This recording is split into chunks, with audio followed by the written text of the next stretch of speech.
माननीय मंत्री जी।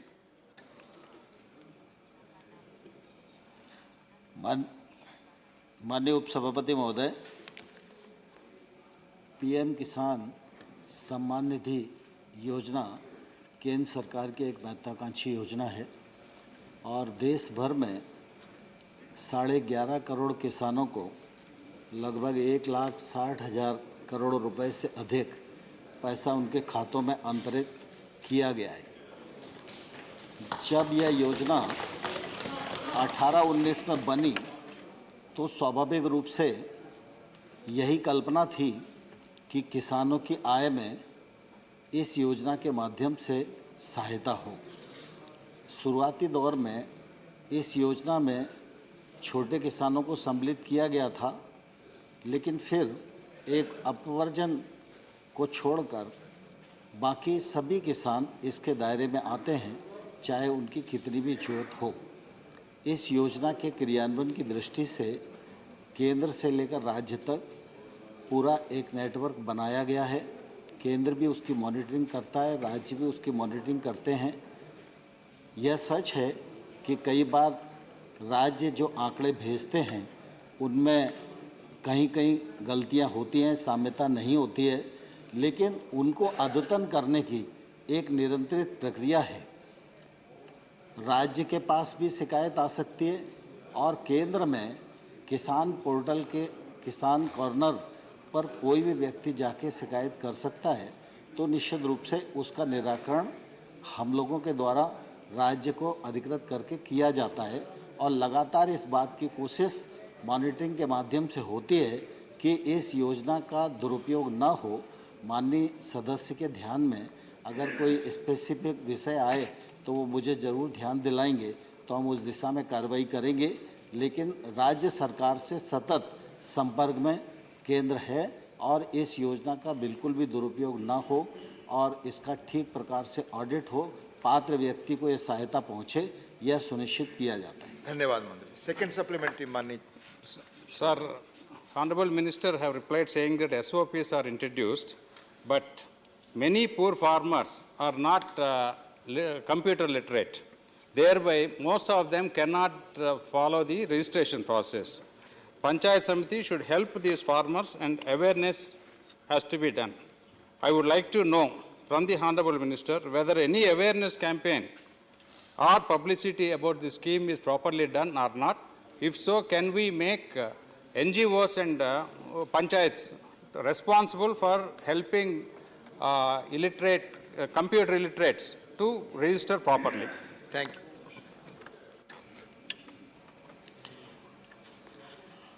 माननीय सभापति महोदय, मैं समझता हूँ कि इस स्कीम की दृष्टि से पर्याप्त जागरूकता ग्रामीण क्षेत्र में है, लेकिन हमारा फिर भी यह प्रयत्न लगातार राज्य सरकारों के माध्यम से रहता है कि जो किसान इस योजना से अभी छूटे हुए हैं उनको जल्दी से जल्दी जोड़ा जाए।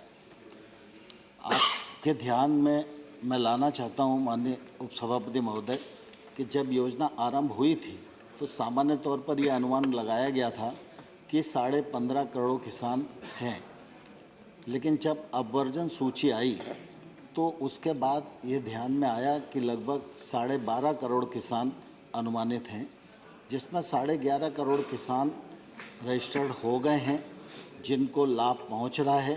शेष किसान धीरे धीरे जुड़ रहे हैं, बहुत बड़ी संख्या नहीं है। पहले आपको ध्यान में है कि पश्चिम बंगाल इस स्कीम को ज्वाइन नहीं किए था, तो लगभग बड़ा चंक पश्चिम बंगाल का ही था, लेकिन पश्चिम बंगाल भी ज्वाइन कर गया है और उनके लोग भी काफ़ी रजिस्टर्ड हो गए, उनको भी लाभ मिलने लगा है। मैं आपके माध्यम से माननीय सदस्य को बताना चाहता हूं कि एक प्रक्रिया ये है कि अपने आप को इस स्कीम को ज्वाइन करने के लिए किसान चाहे तो किसान कॉर्नर पर आकर स्वयं भी अपना आवेदन कर सकता है। उस आवेदन को केंद्र सरकार राज्य को भेजती है, राज्य उसका सत्यापन करता है, उसके बाद वो स्कीम में जुड़ जाता है। साथ ही एक मामूली शुल्क के साथ CSC को भी अधिकृत किया गया है हर पंचायत में कि कोई भी किसान आए तो उसके माध्यम से वो अपने को रजिस्टर्ड भी करा सकता है और जो रजिस्टर्ड किसान है वो अपने स्कीम के बारे में उसकी क्या स्थिति है, कितना पैसा उसे आ रहा है, या किसी प्रकार का सुधार करना चाहता है, या किसी व्यक्ति की मृत्यु हो गई है तो उसका दूसरा नाम चढ़वाना चाहता है, तो इसके लिए CSC को भी गांव-गांव में अधिकृत किया गया है। और मैं धन्यवाद देना चाहता हूं चौधरी साहब को कि वो इस बारे में अवेयर हैं और उनके माध्यम से हम इसे और आगे बढ़ाने का प्रयत्न धन्यवाद। करेंगे। श्रीमती गीता और चंद्रप्रभा जी। धन्यवाद महोदय। देश में माननीय प्रधानमंत्री जी के नेतृत्व में किसान कल्याण के लिए कार्य हो रहे, जिससे देश में किसान भली भांति समझ भी रहा। मैं माननीय मंत्री जी से पूछना चाहती हूं कि PM किसान सम्मान निधि के अलावा अन्य किन योजनाओं के माध्यम से देश के किसानों को लाभान्वित किया जा रहा है। धन्यवाद। हालांकि ये प्रश्न किसान योजना के बारे में है, माननीय मंत्री जी चाहें तो ब्रीफली कुछ कह सकते हैं। माननीय उपसभापति महोदय, माननीय सदस्य के ध्यान में है कि प्रधानमंत्री नरेंद्र मोदी जी ने जब से कामकाज संभाला है तो 2014 से लेकर अब तक लगातार 7 सालों में कृषक और कृषि दोनों आगे बढ़ें, समृद्धता की ओर बढ़ें, इस दृष्टि से अनेक प्रयत्न किए गए हैं। PM किसान सम्मान निधि भी उसमें एक कार्यक्रम है। इसके अतिरिक्त भी अगर आप देखेंगे तो चाहे KCC की जो सीमा है उसको दोगुना करना, चाहे देखें हम तो MSP को 1.5 गुना बढ़ाना, MSP पर खरीद बढ़ाना, 1 लाख करोड़ रुपए का इंफ्रास्ट्रक्चर फंड बनाना, 10,000 FPO बनाकर छोटे किसान की ताकत बढ़ाना, उसे महंगी फसलों की ओर आकर्षित करना, ऐसे तमाम सारे कार्यक्रम हैं जिनका लाभ किसानों को मिल रहा है। धन्यवाद। माननीय विशंबर प्रसाद निषाद जी।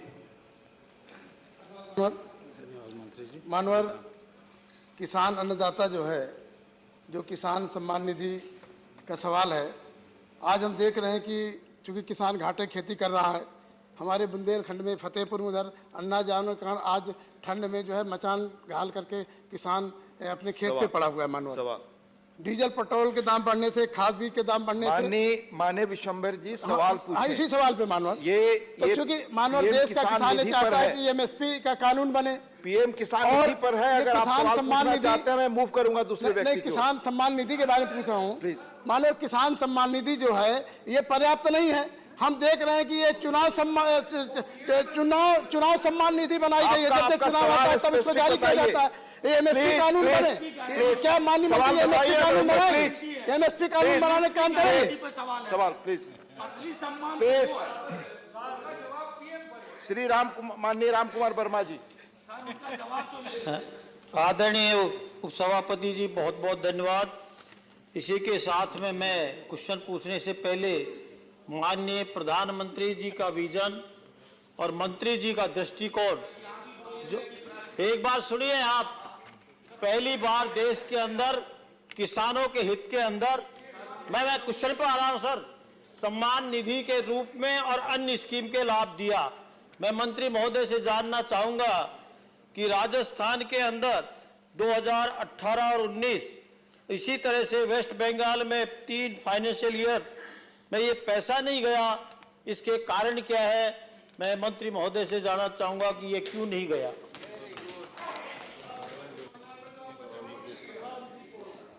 माननीय उपसभापति महोदय, मैं माननीय सदस्य को आपके माध्यम से बताना चाहता हूं कि PM किसान सम्मान निधि एक निरंतर स्कीम है और इसका प्रक्रिया मैंने पहले भी अन्य सदस्यों के उत्तर में बताया कि सामान्य तौर पर किसान को अपना आवेदन करना होता है। अगर वो ब्लॉक में करे, CSC में करे, जिलाधिकारी के पास करे या किसान कॉर्नर पर आकर हमारे केंद्र सरकार के पोर्टल पर करे, और इसके पश्चात ये जो उसका जानकारी होती है राज्य सरकार को हम भेज देते हैं। राज्य सरकार जैसे ही सत्यापन करके केंद्र सरकार को अवगत कराती है, उसका पैसा यहाँ से जारी हो जाता है। कुछ किसान ऐसे हो सकते हैं जो सत्यापन की प्रक्रिया में हों, बाकी जो सत्यापित हो चुके हैं, मैंने बताया 11.5 करोड़ किसानों को 1,60,000 करोड़ से अधिक रुपया उनके खाते में पहुंच चुका है और ये निरंतरित प्रक्रिया है।